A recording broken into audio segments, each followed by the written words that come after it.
ஏக இறைவனின் சாந்தியும் சமாதானமும் நம்ம அனைவரின் மீதும் உண்டாவதாக. Hi students, it's Faizal. Have a good day.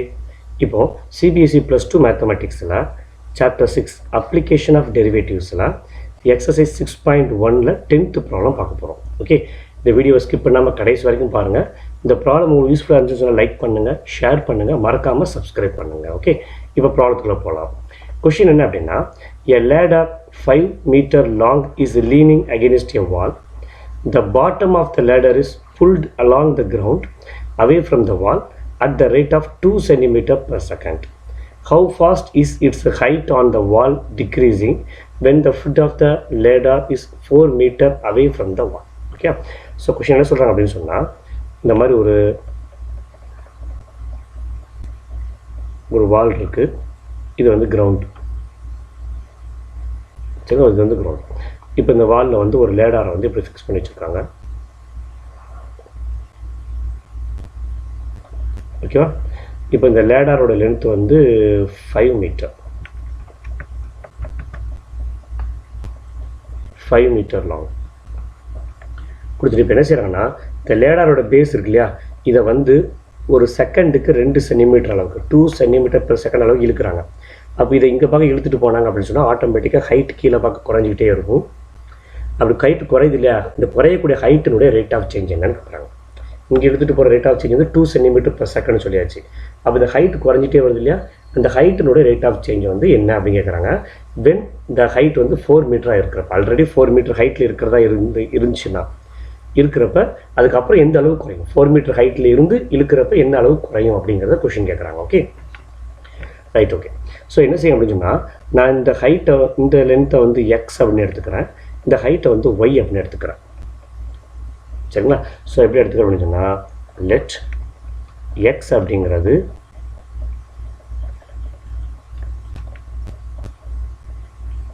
Length வேண்டாம்,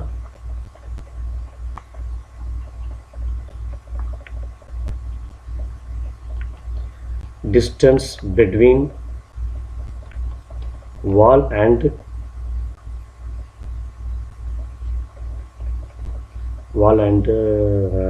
ladder, bottom of the ladder.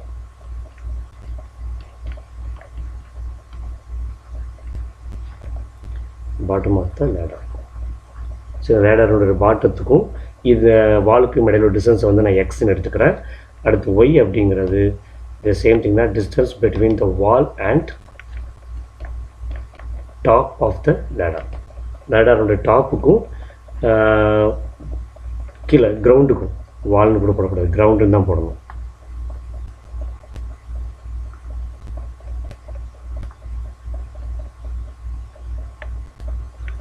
கிரவுண்டுக்கும் லேடரோடைய டாப்புக்கும் உள்ள ஹைட்டை வந்து நான் ஒய் அப்படின்னு சொல்லி எடுத்துக்கிறேன். இந்த இதை வந்து ஒய், இதை வந்து எக்ஸ்ன்னு எடுத்தாச்சு. அப்போ நமக்கு பை பிதாகோரஸ் தேரத்தின்படி நமக்கு தெரியும் இல்லையா, இது ஒரு right angle triangle. So by Pythagoras தேரத்தின்படி x square plus y square equal to 5 square தானே. That is x square plus y square equal to 25 ஆயிரும். ஓகேங்களா? இப்போ எக்ஸ் அப்படிங்கிறது பாட்டம் லென்த்து, ஒய்ங்கிறது ஹைட்டு. சரிங்களா? இப்போ பாட்டம் லென்த்தில் தான் இழுத்துட்டு போகிறாங்க. ஸோ இப்போ பாட்டம் லென்த்தை இழுக்கிறப்ப அதில் தான் சேஞ்ச் ஏற்படுது. அப்போ என்ன செய்யணும், அந்த ஈக்குவேஷனை ரெண்டு பக்கமும் நான் டீயால் டிஃப்ரென்ஷியேட் பண்ணுறேன்.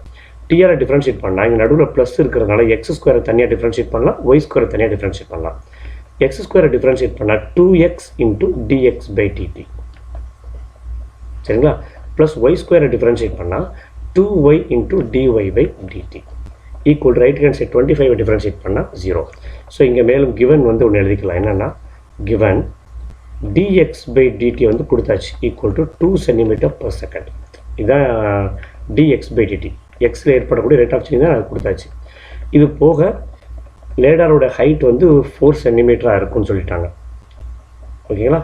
லேடாரோட ஹைட்டு ஓகே சாரி என்ன சொல்லிட்டாங்க அப்படின்னா, when the foot of the ladder is 4 meter away from the wall.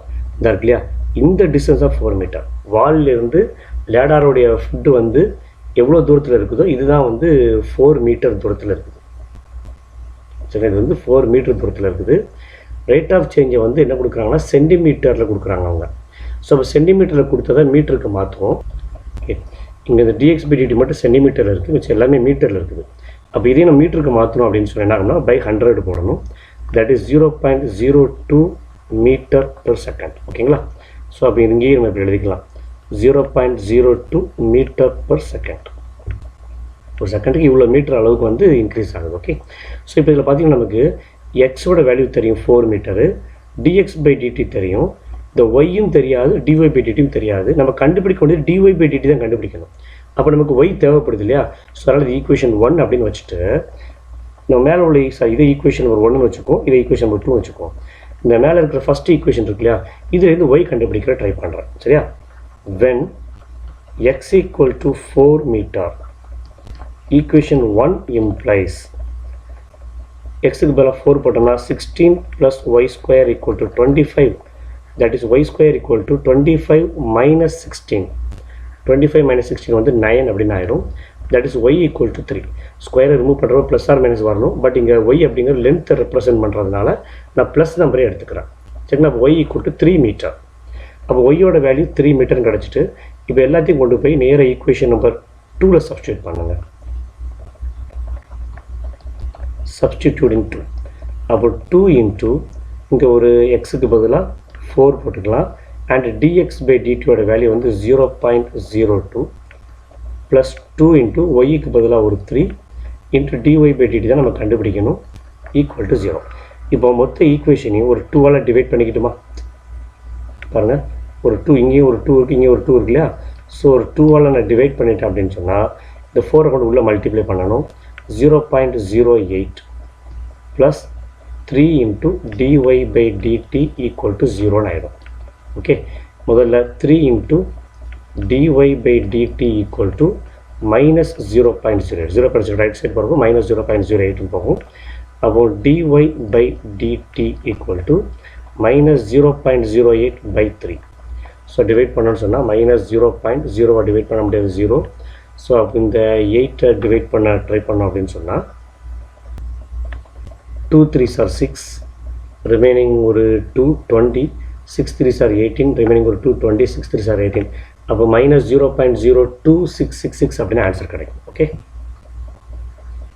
அப்போது ஹைட்டு கீழே குறையுது இல்லையா, அதனோட வேல்யூ ஹைட்டுனுடைய டிக்ரீசிங் ரேட், ஹைட்டோடைய டிக்ரீசிங் ரேட் வந்து மைனஸ் 0.02666 மீட்டர் பர் செகண்ட்.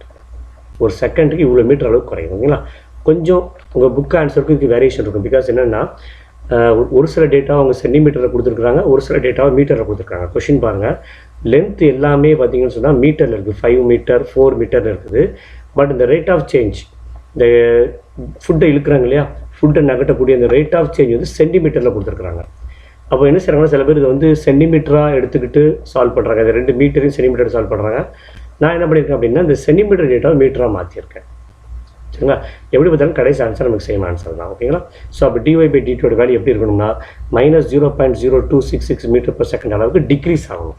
அப்போது இந்த height of the ladder decreasing இந்த rate of 0.0266 metre per second அப்படின்னு சொல்லி இந்த ப்ராப்ளத்தை கம்ப்ளீட் பண்ணிடலாம். ஓகே, இந்த ப்ராப்ளம் யூஸ்ஃபுல்லாக இருந்துச்சுன்னு சொன்னால் லைக் பண்ணுங்கள், ஷேர் பண்ணுங்கள், மறக்காமல் சப்ஸ்கிரைப் பண்ணுங்கள். தேங்க்யூ, தேங்க்ஸ் ஃபார் வாட்சிங்.